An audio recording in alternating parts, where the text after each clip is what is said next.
Olha, o material que a gente tem hoje é, à primeira vista, um dos textos mais áridos que se pode imaginar. É o capítulo 33 do livro de Números na Bíblia. Basicamente, uma lista enorme de paradas de uma viagem de, sei lá, mais de 3.000 anos. Mas as nossas fontes, que são 2 edições de estudo com notas bem detalhadas, sugerem que tem muito mais coisa acontecendo aqui. Nossa missão hoje é desvendar por que um antigo diário de bordo, sabe? Um itinerário de 40 anos pelo deserto foi tão importante a ponto de ser preservado e o que ele realmente significa. Pois é, essa é uma ótima maneira de colocar a questão, porque, de fato, se a gente pensar nisso como um mapa do Waze da antiguidade, ele é péssimo. Muitos desses lugares a gente nem sabe mais onde ficam, mas se o lermos como um memorial, como um monumento escrito, aí a história muda completamente. Este capítulo é uma ponte. Ele conecta a memória da libertação da escravidão no Egito com a herança prometida em Canaã. É o elo, o resumo de 40 décadas de jornada para dar sentido ao que vem a seguir. Certo. Vamos mergulhar nisso, então. A primeira coisa que salta aos olhos é a estrutura. Um ritmo quase de mantra, né? Partiram de lugar A e acamparam-se em lugar B. E isso se repete por 42 paradas. Começa em Ramessés, lá no Egito, logo depois da Páscoa, e segue por todo o deserto. A pergunta que fica é: por que essa precisão quase obsessiva? Parece um excesso de detalhes, não? Parece se o objetivo fosse só chegar do ponto A ao B. Mas aqui o propósito é outro. A repetição, ela cria um registro que fica gravado na memória. Cada nome nessa lista, mesmo os que hoje soam estranhos para a gente, era um gatilho de memória para a audiência original. Um nome podia significar o lugar onde acharam água, outro onde sofreram ataque, outro onde se rebelaram. E o texto diz que foi Moisés quem escreveu, segundo a ordem do Senhor. Isso dá ao documento o peso de um testemunho ocular. E de um mandato divino, né? É a história oficial da jornada, feita para ser lembrada. Espere um pouco. Então isso é menos um guia de viagem para futuros peregrinos e mais um memorial de guerra. Um monumento escrito para uma geração que, em grande parte, nem sobreviveu para ver a Terra Prometida. Essa é a tensão exata no coração do texto. É isso mesmo. É um memorial para os que morreram no caminho e, ao mesmo tempo, um manual de identidade para os que sobreviveram e seus filhos. Na prática, este capítulo é quase a certidão de nascimento da identidade de Israel. Ele diz: é daqui que viemos, foi isso que sofremos e é por isso que nosso futuro depende do que faremos agora. Sem essa lista, a identidade deles seria abstrata. Com ela, não. Fica ancorada em lugares e eventos reais. E alguns desses lugares recebem um pouco mais de cor, o que ajuda a quebrar a monotonia. As fontes destacam, por exemplo, a parada em Elim, descrita como um oásis com 12 fontes de água e 70 palmeiras. Dá para imaginar o alívio. Depois de meses num deserto implacável, chegar num lugar desses. O que um detalhe como esse representa no meio de uma lista tão seca? Esses detalhes que você mencionou são fundamentais. Eles funcionam como âncoras emocionais na narrativa. Sem eles, seria só uma lista de nomes. Elim se torna um símbolo poderoso da provisão divina.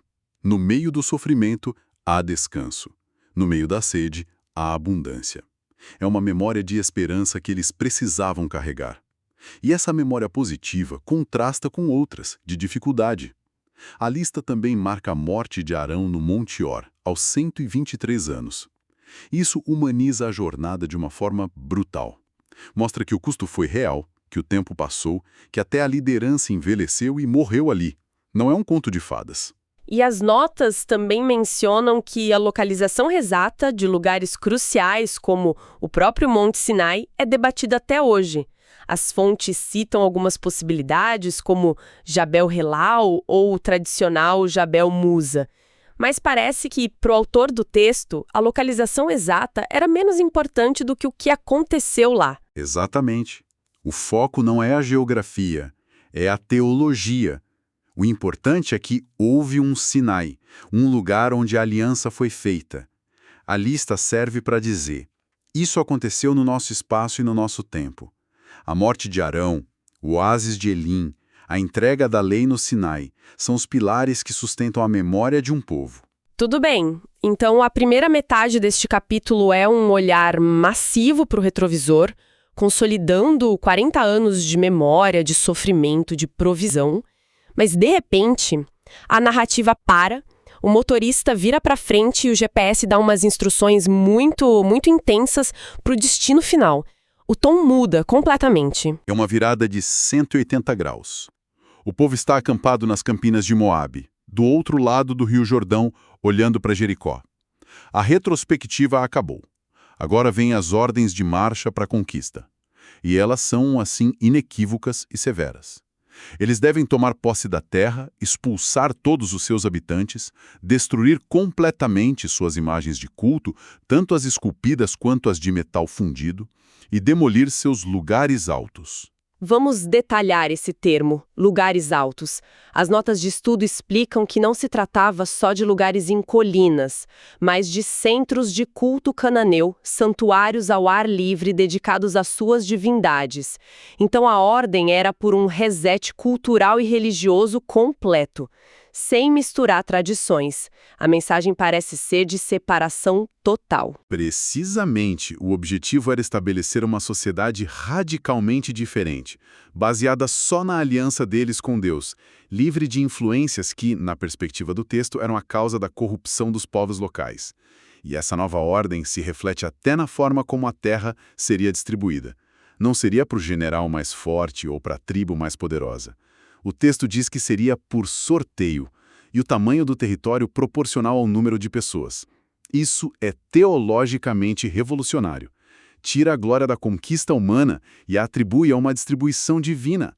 A terra é um presente, não um prêmio. Então aqui a gente conecta as duas partes do capítulo. A primeira parte, a longa lista de memórias, é o porquê. É o lembrete dos 40 anos de uma jornada difícil, sustentada por Deus para dar a eles a motivação e a justificativa para essa tarefa incrivelmente radical que vinha pela frente. A memória está sendo usada como combustível para a ação futura. Perfeito. A memória aqui não é nostalgia. É uma ferramenta política e teológica. A lógica é: lembrem-se de como foi difícil chegar até aqui, de como foram sustentados de forma única. É essa identidade única que agora vocês precisam proteger a todo custo ao entrar nesta nova terra. Não a diluam, não a comprometam. O passado justifica a radicalidade do futuro que está sendo ordenado. Certo. Então, depois da memória e da missão, vêm as letras miúdas do contrato, os termos e condições. O capítulo termina com um aviso muito sóbrio. O que aconteceria se eles não seguissem essas ordens à risca? Se deixassem alguns habitantes para trás, se fossem intolerantes com os lugares altos. A linguagem usada para o aviso é uma das mais fortes e viscerais da Bíblia. O texto diz que os habitantes que eles permitissem que ficassem se tornariam como espinhos nos vossos olhos e como aguilhões nas vossas costas. Nossa, espinhos nos olhos. A imagem é brutal. Um espinho no olho não é um mero incômodo. Ele causa dor aguda, inflamação, pode levar à cegueira. As fontes estão basicamente dizendo que não havia um caminho do meio. A ideia de uma convivência pacífica simplesmente não era vista como uma opção viável. O cenário era tudo ou nada. E a metáfora vai fundo.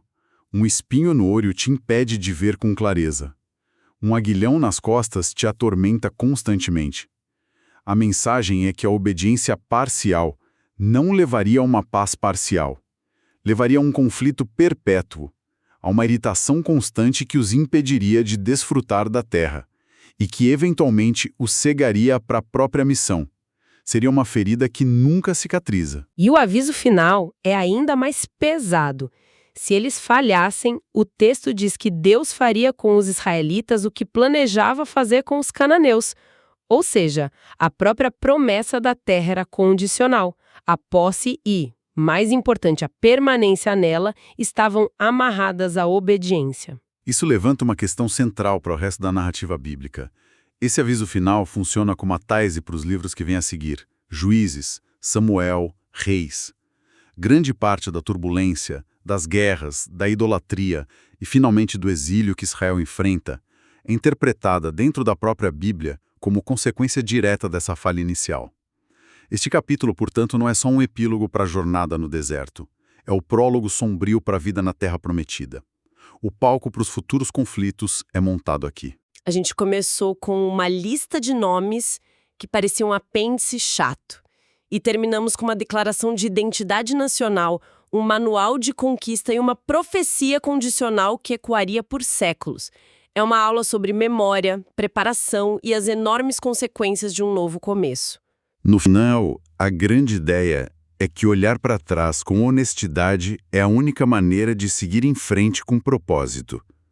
A memória detalhada da jornada, com suas provisões e suas falhas, não é um fardo do passado, é a fundação.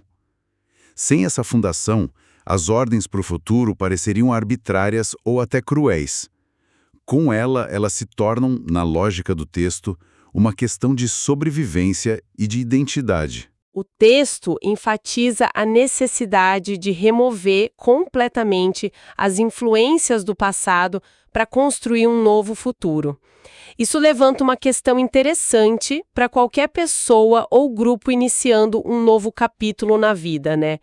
Quais são os ídolos ou os lugares altos de uma fase anterior que talvez precisem ser desmantelados para que se possa realmente tomar posse de uma nova promessa ou identidade?